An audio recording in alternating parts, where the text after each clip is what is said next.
Hello, StarCraft 2 enthusiasts, or just StarCraft enthusiasts. This is Don Juancho and Brobot, and we are the casting duo known as Donbot. You like that? Yeah, that's I finally came up with that like description, duo. It took a while, but yeah, I think that's the most accurate description. So let's get to the game. In the top right-hand corner, we have the Thunderwrath, not the Thunderwrath, but the Thunderwrath. And in the top left-hand corner, we have Chantage, the red Zerg against the blue Protoss. And we are on Shakira's Plateau. I believe this is your favorite map of all time, is it not? Only because it's named after my favorite pop singer of all time. Oh, okay. I get those two confused. Yeah. It looks like pretty standard opening here. Protoss is going for a Forge Fast Expand, as I expect. I expect that to happen. Looks totally standard. Yep. We should mention that I believe that Thunderwrath sent us this replay from r/StarCraft feedback. He's looking for a little feedback on his Protoss play.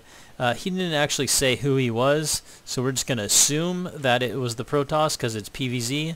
And you know what? We're going to give advice to anyone who's watching also. So that's, whether you're Zerg or Protoss, two Masters players trying to help out. Not that we know anything more than anyone else, but hopefully we can dissect this game and see what's going on. Yeah, and I think this is a gold level play. I think we could definitely add some help to that. Yeah, definitely. I'm keeping an eye on the Protoss, and so far everything seems pretty standard, although you see he has an idle probe sitting next to the Forge. Just a small thing, but he's chrono boosting the Nexus consistently, which I think is more important. And he's got constant probe production, and he's doing exactly what you want right now. And I've mentioned the standard Forge Fast Expand opener is 13 Forge, then 17 Nexus. So far he's on path for that, and there's the Nexus. Yeah, so that looks good. Yeah. I should mention that the Zerg is doing the same thing. He's playing pretty standard right now. I believe he went for a 14 pool, and he went for a 14 hatch too. I think he should have got another drone, but you know what? He was able to get it up without being blocked, and as a Zerg, that feels good.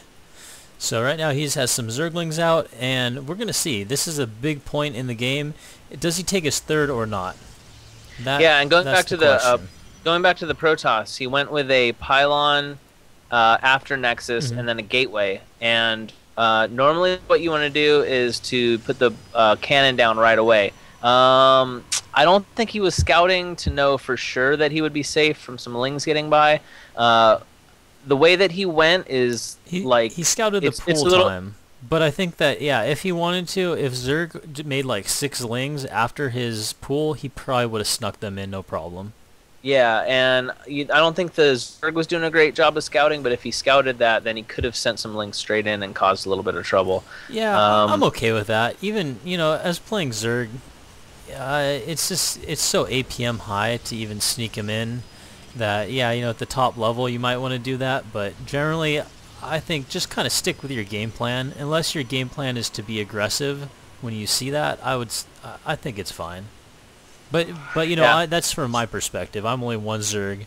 You've probably seen 1,000 of us Zergs, so what do you think about that? But for the point that we're at now, the the things I was mentioning before were small things where actually the Protoss is he's got more of a macro build, and he took a little bit of a risk by getting the cannon later, but it paid off, so things should be good right now. I gotta just mention one thing real quick. If you guys are Zerg, especially on this map, at the bottom of where the third is, up on top of this ridge right here, send an Overlord, send some Zerglings. Make sure you scout all around this area, because you dirty Protosses just love to hide probes up there, and you get a cannon, you get a couple of pylons and some cannon up on the top, and you can just take out that third, and it is so damn annoying. So if you're Zergs out there, definitely do that.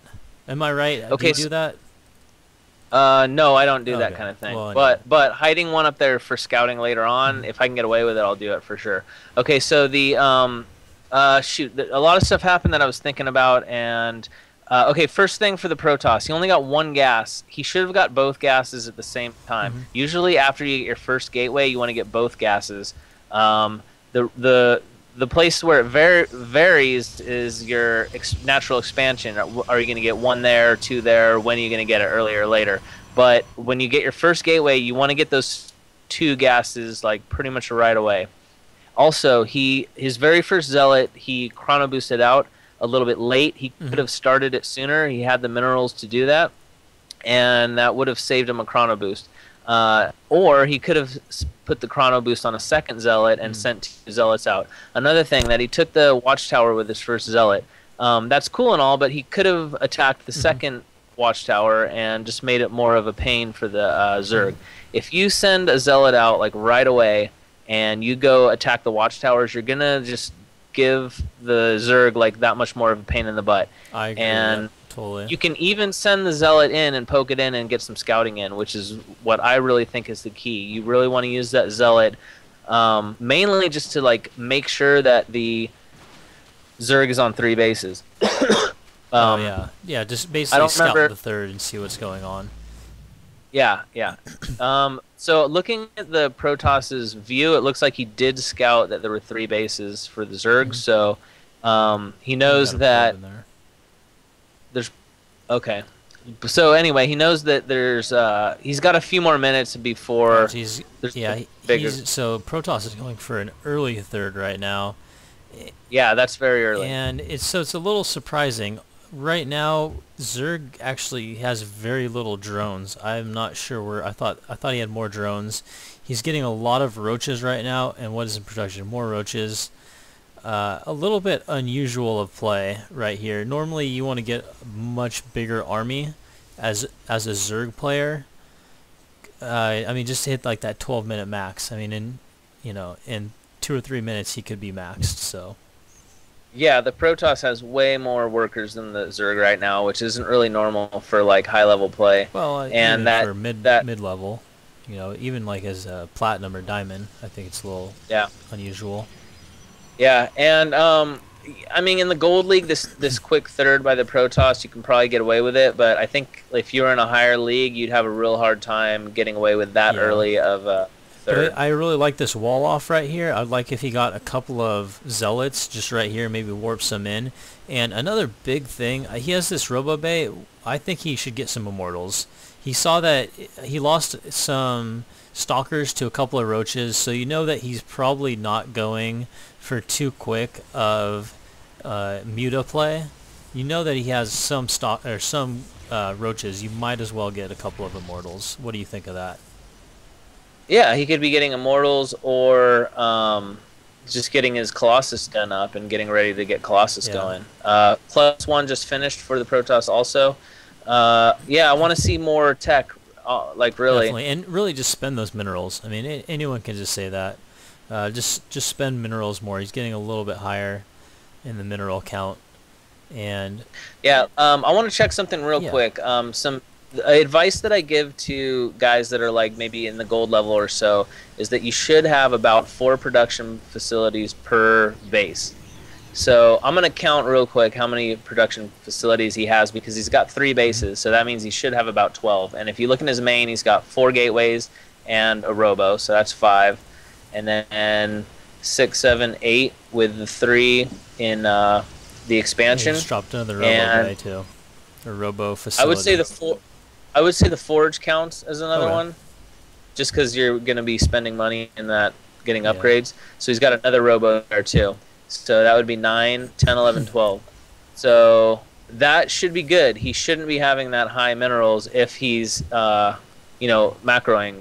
properly. One weird thing that I notice is he doesn't have his warp gates hotkeyed. That seems really odd to me.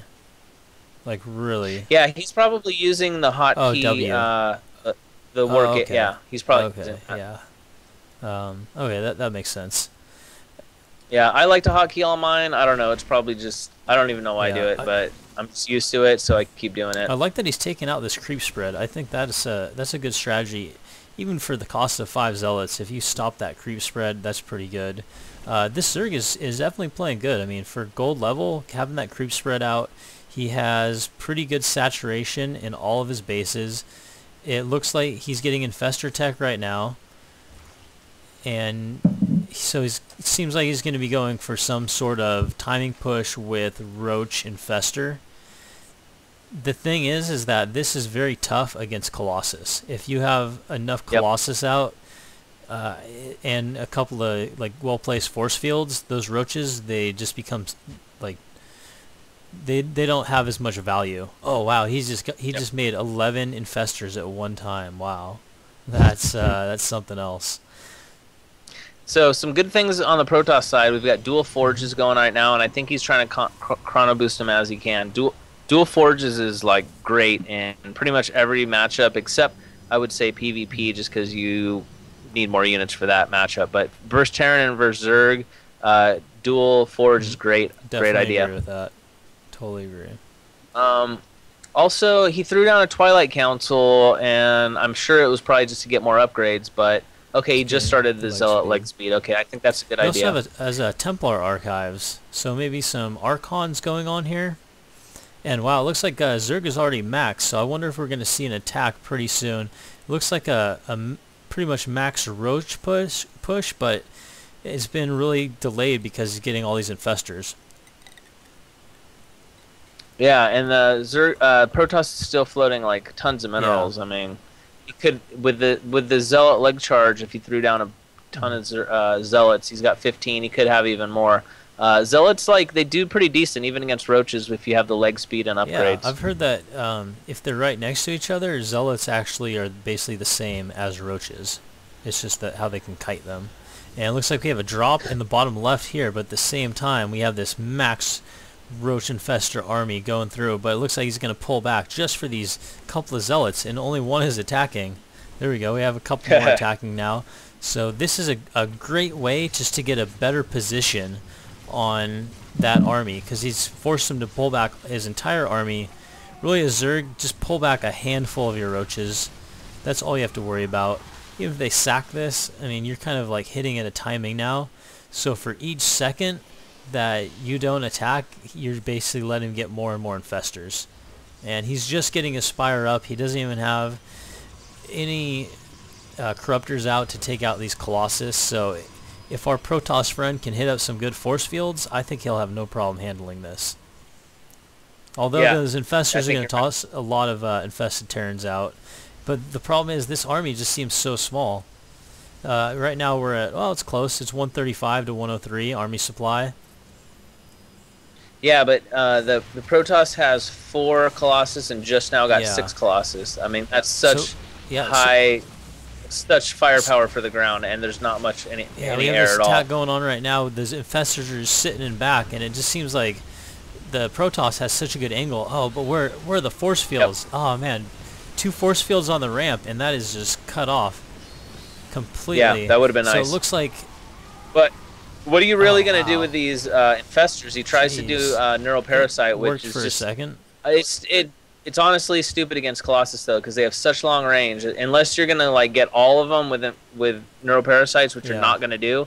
I think you should skip that particular strategy and go more with. We have 48 Roaches in production right now, which honestly, look, Roaches once Corruptor or once you have that high of a Colossus count, you really need Corruptor and Broodlord.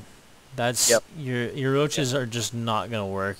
What do you think about this Colossus count? Is that too high? Should he be getting more Stalkers, more Sentries? What should he be getting? Maybe some more Templar? Yeah, I do think that's a little too high, only because it's so. It's like we have another attack going on here, and these Colossus are just gonna melt. They are just melting these Roaches. So for this game, this many Colossus is going to work out because the Zerg just isn't getting those Corruptors out. So, okay, there were some Neural Parasites, but look, you're basically just sacrificing those Infestors for what, 2 seconds of a Colossus being neuroparasited. I mean, it's just not worth it. So this high Colossus count, it looks like it's gonna work out There's because 13 Corruptors on their way, and if he has those so far out, he has one High Templar out there. But that's gonna be bad news. You really have to get some Stalkers out there. Yeah, and I'm not sure what he's trying to do with these High Templars. I didn't see any storms. Feedback. Maybe I missed it. I could see feedback since there was such a high amount of infestors.